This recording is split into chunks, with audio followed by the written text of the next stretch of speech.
Local news for Wednesday, the 24th of June. Emergency services responded to a serious car accident near Featherston yesterday afternoon at about 10 to 2. The accident on State Highway 53 between Number 1 Line and South Featherston Road saw one person seriously injured and another had moderate injuries. The road was closed for some time. Carterton District Council's 2020 annual resident survey results are in, and Carterton's public facilities and parks, reserves and open spaces were rated exceptionally alongside the extended pool hours and event centre.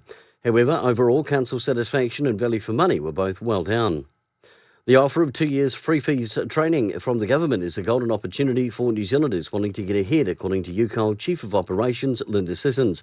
Primary industries, carpentry, construction and many more are just some of the opportunities that are on offer that have fees free attached to them, both at certificate and diploma level. An open day will take place at UCOL on the 1st of July. And in sport, a secondary school boys rugby tournament will take place this afternoon at Trust House Memorial Park.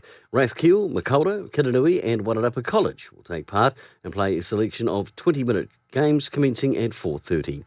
Kia ora for local news and sport, I'm Brent Gare.